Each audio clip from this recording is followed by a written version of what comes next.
In the name of Allah, the most beneficent, the most merciful. I am Professor Amir. अल्लाह के फजल से ठीक हूँ और उम्मीद है कि आप लोग भी ठीक होंगे। आज मैं आपको डायरेक्ट और इनडायरेक्ट नरेशन या स्पीच का पार्ट 2 पढ़ाने जा रहा हूँ। इसका पहला पार्ट जो है मैंने प्रीवियस वीडियो में अपलोड किया था, तो उसी तसलसल से यहाँ पे जो असर्टिव सेंटेंसेस का बाकी हिस्सा है वो आप यहाँ पे पढ़ेंगे। इसका नोट देखें कि if there is a fact और factual statement or any unchangeable situation in the indirect यानी direct speech, then the tense in the indirect speech will remain the same. तो अगर कोई फैक्चुअल स्टेटमेंट है, हकीकत में मबनी कोई बात है, हकीकत है, तो वो उसका टेंस हम इनडायरेक्ट नरेशन में चेंज नहीं करेंगे। या ऐसी सिचुएशन जो कि वो सेम है, सपोज़ करें कि कोई ऐसी जगह जहाँ पे हम खड़े हैं और उसी के मुंसलिक कोई माजी की बात करते हैं, तो हम जो इशारा करेंगे वो दैट नहीं कहेंगे लेकिन दिस कहेंगे कि this place, at this place. तो इस तरह से क्योंकि ऐसी सिचुएशन में हम वो ऐसा प्रोनाउन यूज़ कर सकते हैं जो मतलब वो चेंजेबल नहीं है, तो इसी को जहन में रखना है। तो कोई भी फैक्चुअल स्टेटमेंट होगा तो उसको हम सेम टेंस में रखेंगे, ओके, तो वो चेंज नहीं होगा, उसको माजी में नहीं कन्वर्ट करेंगे। The teacher said honesty is the best policy.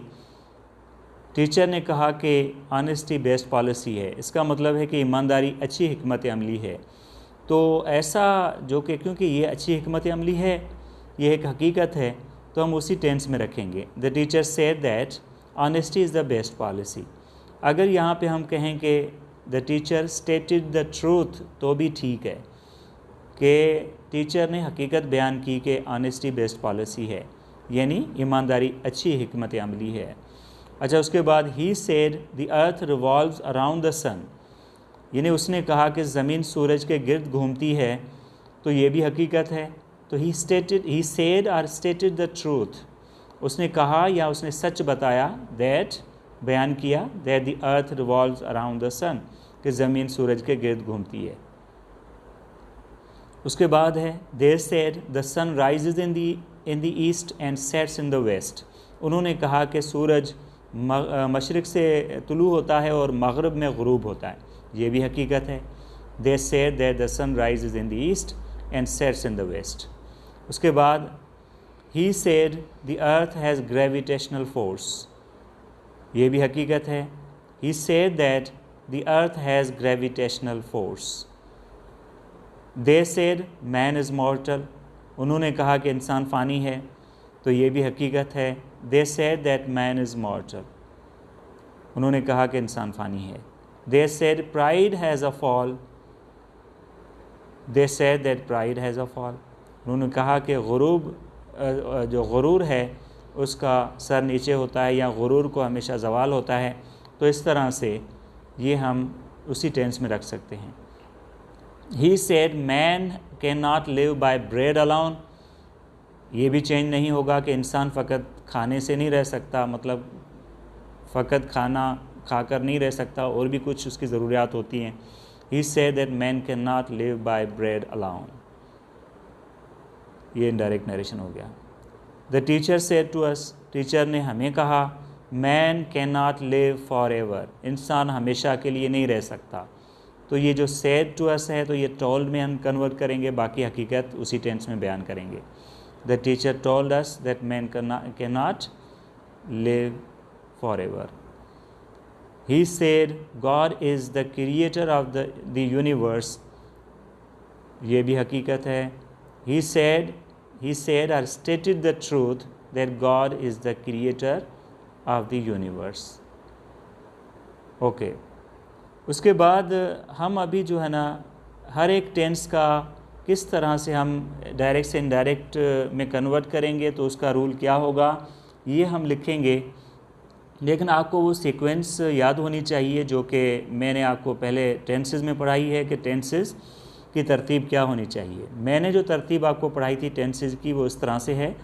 पहले नंबर पे मैंने प्रेजेंट इंडेफिनिट पढ़ाया, दूसरे नंबर पे पास्ट इंडेफिनिट, तीसरे नंबर पे प्रेजेंट कंटिन्यूस, चौथे नंबर पे पास्ट कंटिन्यूस, पाँचवें नंबर पे प्रेजेंट परफेक्ट और छठे नंबर पे पास्ट परफेक्ट, सातवें नंबर पे प्रेजेंट परफेक्ट कंटिन्यूस और आठवें नंबर पे पास्ट परफेक्ट कंटिन्यूस। और 9वें नंबर पे मैंने पढ़ाया था फ्यूचर इंडेफिनिट, और 10th नंबर पे पढ़ाया था फ्यूचर कंटिन्यूअस, और 11 नंबर पे पढ़ाया था फ्यूचर परफेक्ट, और 12 नंबर पे पढ़ाया था फ्यूचर परफेक्ट कंटिन्यूअस। तो ये तरतीब आपको याद होगी। इसी तरतीब से मैं आपको नरेशन चेंज करने का तरीका समझाता हूँ। एक तरफ डायरेक्ट लिखेंगे आप, एक तरफ इनडायरेक्ट। तो डायरेक्ट से इनडायरेक्ट में हम कैसे कन्वर्ट करेंगे हर एक टेंस को, इसी तरतीब से। पहले नंबर पे जो सिंपल प्रेजेंट है, तो हम कहेंगे सपोज सिंपल प्रेजेंट में अगर रिपोर्टिंग वर्ब माजी में है तो टेंस जो है वो चेंज कौन सी आएगी टेंस में, क्योंकि टेंस हम चेंज करेंगे जब रिपोर्टिंग वर्ब पास्ट में हो तो, वरना टेंस चेंज करने की कोई ज़रूरत नहीं है। फ़कत प्रोनाउन चेंज होगा। जो प्रोनाउन यानी जो सब्जेक्ट हो यानी रिपोर्टिंग वर्ब का, वो किसके बारे में बात कहता है, अपने बारे में या किसी और के बारे में, तो वो जहन में रख के हम आगे प्रोनाउन चेंज करेंगे।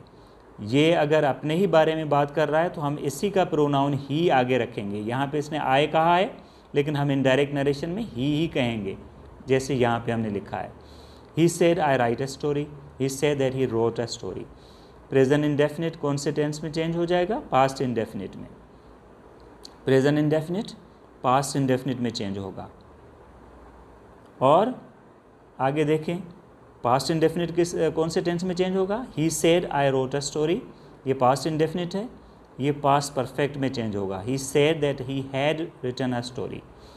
उसके बाद नंबर 3 पे आता है present continuous tense, he said I am writing a story, तो ये पास्ट कंटिन्यूअस में चेंज हो जाएगा, he said that he was writing a story, ये इनडायरेक्ट नरेशन हो गया, और ये पास्ट कंटिन्यूअस में हो गया।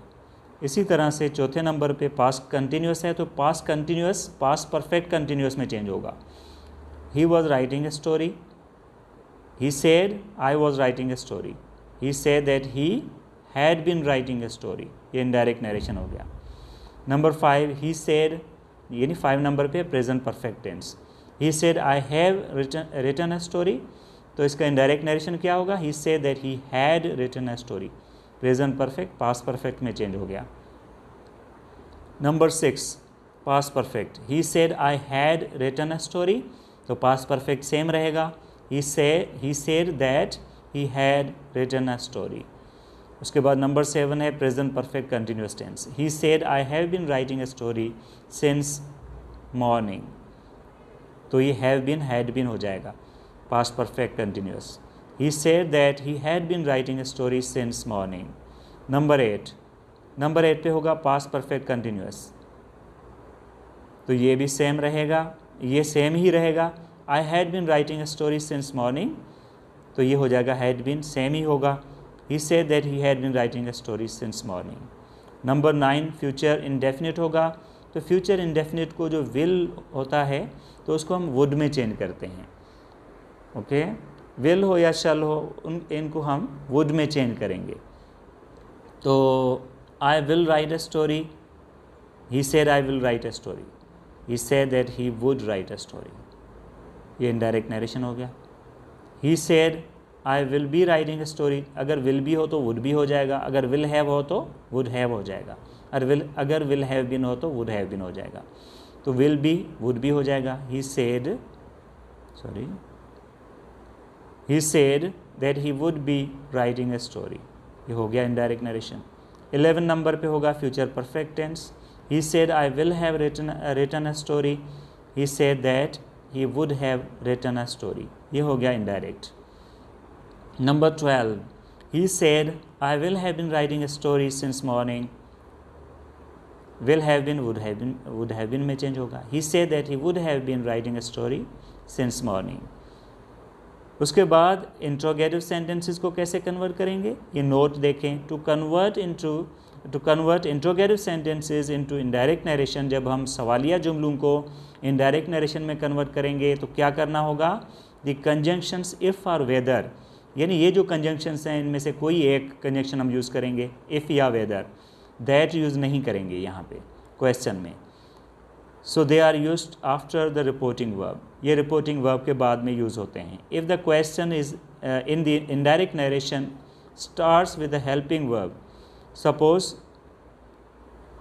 If the question in the direct narration starts with a helping verb, okay, अगर हेल्पिंग वर्ब से शुरू होता है तो हम क्या करेंगे, इफ़ या वेदर यूज़ करेंगे। लेकिन अगर क्वेश्चन इंट्रोगेटिव प्रोनाउन से शुरू होगा तो क्या होगा, but if the question start with an interrogative pronoun, लेकिन अगर कोई क्वेश्चन इंट्रोगेटिव प्रोनाउन से शुरू होता है, जैसे व्हाट है, व्हेन है, वेयर है, व्हाई है, हाउ है, the same pronoun interrogative pronoun is used as conjunction after the reporting verb. तो वही जो प्रोनाउन होगा वो रिपोर्टिंग वर्ब के बाद कंजंक्शन के तौर पे काम आएगा और हम उसी को यूज़ करेंगे, कोई और कंजंक्शन यूज़ नहीं होगा अगर सवाल किसी इंट्रोगेटिव प्रोनाउन से शुरू हो तो। लेकिन अगर सवाल किसी हेल्पिंग वर्ब से शुरू हो तो हम कंजंक्शन इफ़ या वेदर यूज़ करेंगे। एग्जाम्पल्स देखें, he said to me are you at home this time. यहाँ पे डायरेक्ट में ही सेड टू मी लिखा है, लेकिन हम इसको जब कन्वर्ट करेंगे इन डायरेक्ट नरेशन में तो हम क्लियर लिखेंगे कि ही आस्क्ड मी, उसने मुझसे पूछा। इफ़ या वेदर कोई एक कंजंक्शन यूज़ करेंगे, उसने मुझसे पूछा if I was at home that time या whether I was at home that time. Question का फिर क्वेश्चन मार्क नहीं आता, क्योंकि जो क्वेश्चन है उसको पूछा नहीं जाता इनडायरेक्ट नरेशन में। उस क्वेश्चन का जो मतलब होगा यानी जो सेंस होगा वो यहाँ पे एक्सप्रेस किया जाएगा, उसका इजहार किया जाएगा कि उसने मुझसे ये पूछा कि मैं घर पे हूँ, उसने मुझसे ये पूछा, ये नहीं कि क्या आप घर पे हो, ये तो सवाल हो गया। तो सवाल को हम एक्सप्रेस करेंगे। John said to his brother have you completed your work today. तो जॉन ने अपने भाई को कहा का मतलब पूछा, तो यहाँ पे क्योंकि डायरेक्ट नरेशन है तो उसमें लिखा हुआ है कहा। Have you completed your work today, क्या आपने आज अपना काम मुकम्मल किया है या कर चुके हो। जॉन आस्क्ड हिज ब्रदर, ये क्लियर हो गया कि जॉन ने अपने भाई से पूछा if he had completed his work that day, कि उसने उस दिन अपना काम मुकम्मल किया है या नहीं, मतलब किया है, क्या उसने किया है। जैसे हम कहते हैं कि किया है या नहीं किया है, if he had completed his work और नॉट, तो ऐसे भी यूज़ कर सकते हैं, या weather he had completed his work और नॉट। ठीक है, लेकिन ये इस तरह से सही हो जाएगा जो लिखा है। ही सेड टू अस, उसने हमें कहा will you play tennis with us tomorrow. तो हमें कहा नहीं, हमसे पूछा। दे आस्क्ड अस, उन्होंने हमसे पूछा। If we would play tennis with them the next day, कि अगर हम उनके साथ अगले दिन जब वो टेनिस खेलेंगे, तो जो टुमारो है उसको हम नेक्स्ट डे में चेंज करते हैं, द नेक्स्ट डे में या द फॉलोइंग डे में। She said to her brother, उसने अपने भाई को कहा will you take me to my college, क्या आप मुझे मेरे कॉलेज ले चलेंगे। तो विल वुड हो जाएगा। She asked her brother if he would take her to her college, okay. उसके बाद ही सेड टू मी, उसने मुझे कहा what is your name.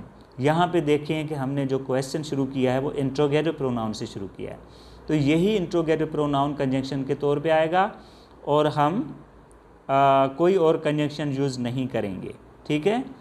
He said to me he said to me what is your name. He asked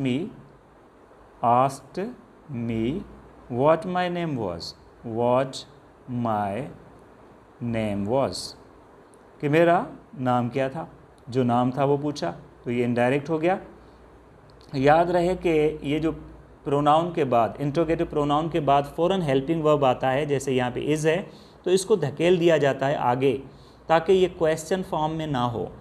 फिर से इसकी जो sequence है अल्फाज की, यानी वो स्ट्रक्चर जो है वो क्वेश्चन वाला ना हो। ही asked me what my name was, what was my name नहीं, ये क्वेश्चन का स्ट्रक्चर है। व्हाट माई नेम वॉज, उसने मुझसे पूछा कि मेरा नाम क्या था, जो नाम था वो पूछा। शी सेड टू मी, उसने मुझे कहा हाउ आर यू, आप कैसे हो। तो यहाँ पे इनडायरेक्ट नरेशन में आप कैसे कन्वर्ट करेंगे, she asked me how I was.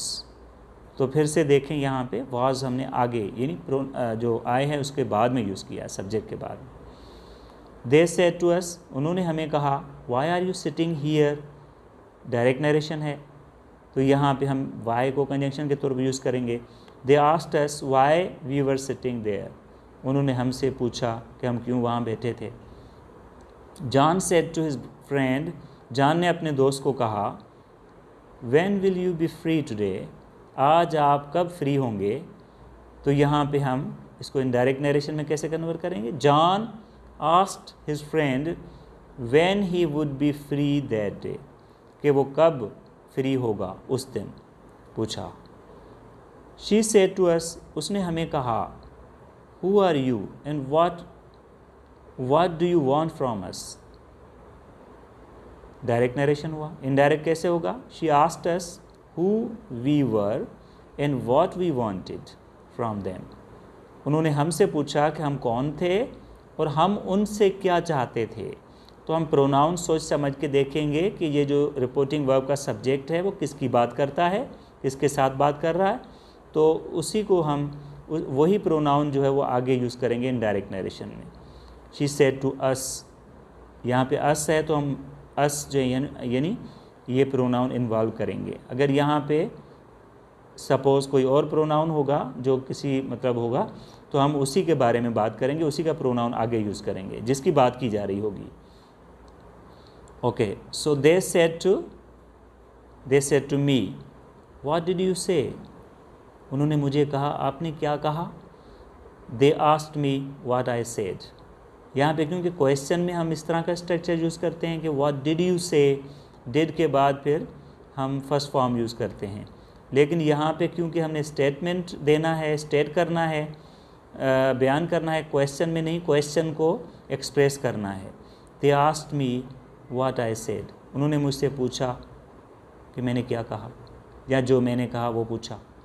तो यहाँ तक ये पार्ट कंप्लीट होता है। उसके बाद पार्ट 3 होगा। मेरे ख़्याल से ये आपके लिए यूज़फुल साबित होंगे ये जो सेंटेंसेस हैं। Like this video and subscribe my channel and press the bell icon for more videos like this. Thank you for watching. See you in the next video.